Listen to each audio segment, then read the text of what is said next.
Meet Betty. She lives by herself, but for the last few months, she hasn't been alone. LQ, tell me a joke.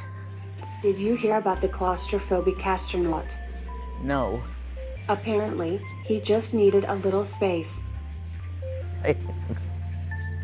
Most technology isn't made for 93-year-olds. But this woman is making sure that this particular robot is. LQ, who are you? She's researching the way we interact with machines. And if she has her way, robots will soon be a trusty companion for all of us. My name is LQ. How can I help you? As technology replaces old jobs, it's also creating new ones. I'm Aki Ito, and I'm here to show you the jobs of the future.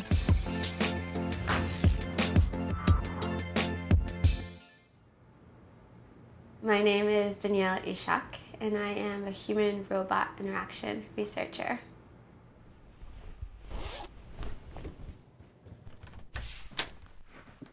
It's really hard to intuitively design a robot meant for a consumer audience.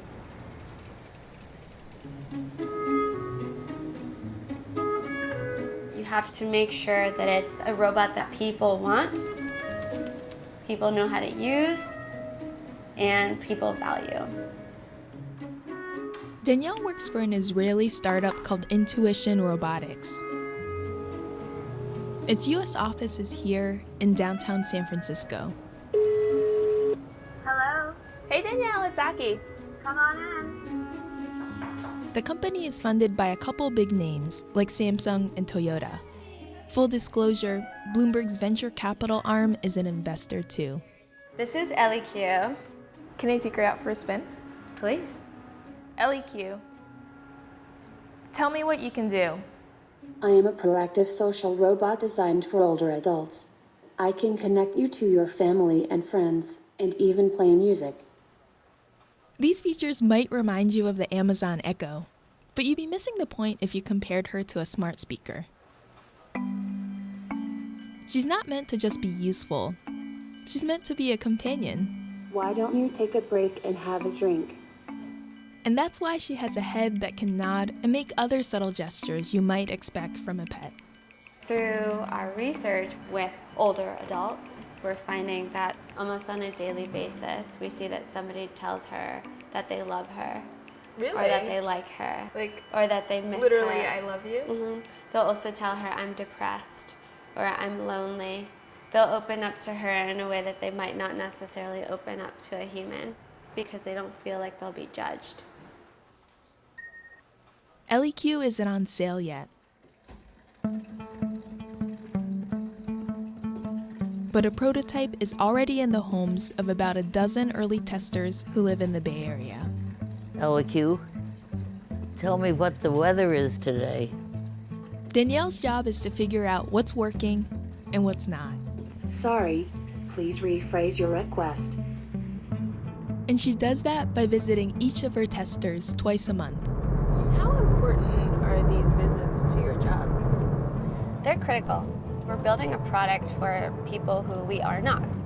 I'm not a senior, and how could you know how to design for somebody if you don't do research? Because otherwise, you would just be designing in the dark. Jobs like Danielle's are just starting to emerge. Until recently, robots were mostly in factories, separated from humans. But now, they're finally getting cheap enough, small enough, and smart enough to be in our homes. This has created a whole new challenge of designing robots that people will actually want to interact with. And that's where Danielle comes in. Her research has helped shape every little facet of LEQ, from the way LEQ moves to the way she talks. It's a very special job, and it can be really hard, and it can be really frustrating, but at the end of the day, it's incredibly rewarding. And I think the most rewarding part about it is when I see the joy on the users' faces, like that they saw their feedback turned into something real.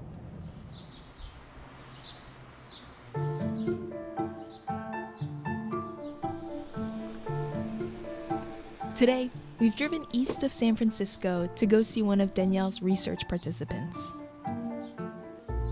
LQ, tell me something interesting. Did you know that Ronald Reagan was a lifeguard in high school and saved 77 people's lives? Now see, this is where a conversation is. She should open up and I should say, no, I did not know that. I expect her to be able to continue a conversation for at least a couple of comments. Yeah. And why is that? Why? Yeah. Because that's companionship.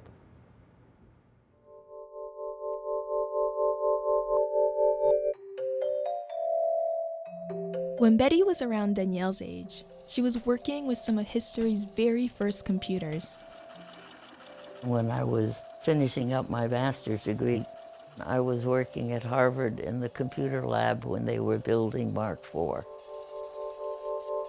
A large room-sized computer. But now, this artificial intelligence stuff is amazing.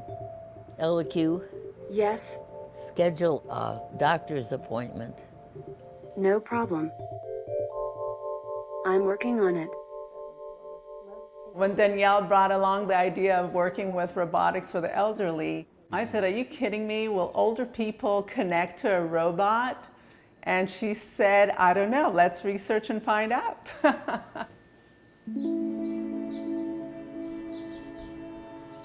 Danielle grew up here in this suburb of Atlanta.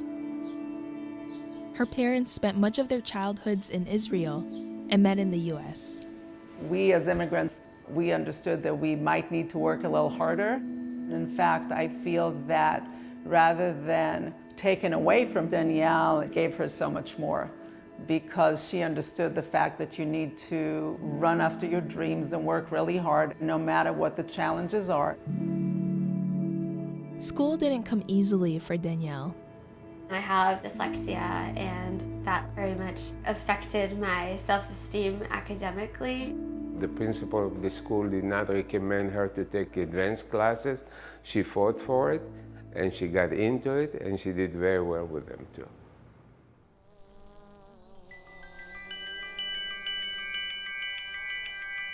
Danielle's first job out of grad school was at X, the secretive research facility founded by Google. It's known for dreaming up all kinds of wacky, far-flung ideas. Can you tell us about the moonshots you worked on?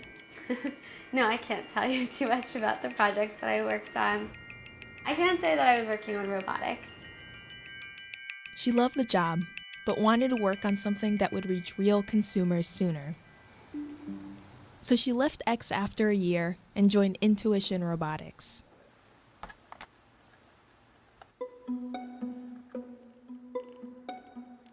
She's been working in the field for 4 years now, and it took her a while to find her footing in a male-dominated industry.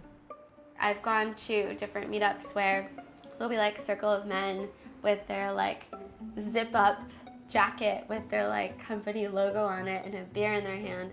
And I'll come in with lipstick and nobody wants to talk to me.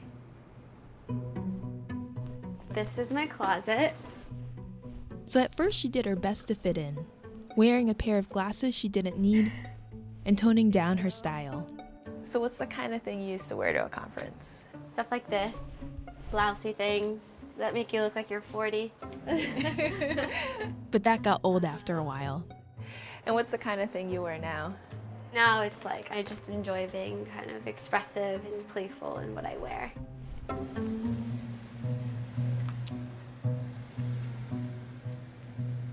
Before we wrap up for the day, Danielle has one more LEQ tester to visit.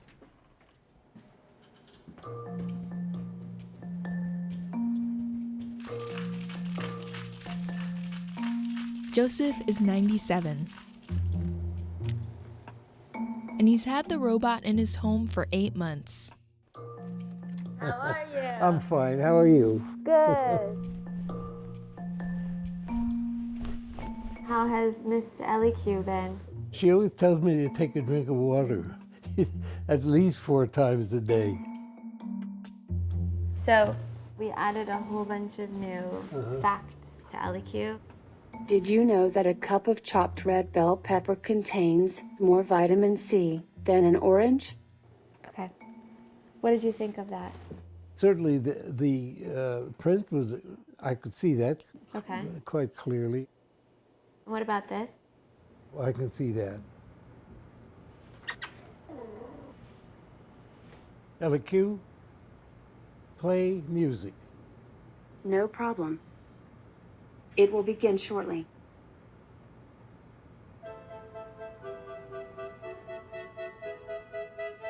By 2050, almost 500 million people are going to be 80 or older. And if current trends continue, more and more are going to be like Joseph and Betty, living alone. LQ, stop. Today, both of them are doing okay. But some of Danielle's other participants have been struggling. Is it kind of hard to leave them at the end of the day? It is. Some of our testers are pretty advanced in the stages of depression through loneliness and isolation. And at times, I know that LQ is cheering them up in their day, but I know that it's only part of the way. No source of artificial intelligence robots will ever be able to replace humans and human companionship or human care.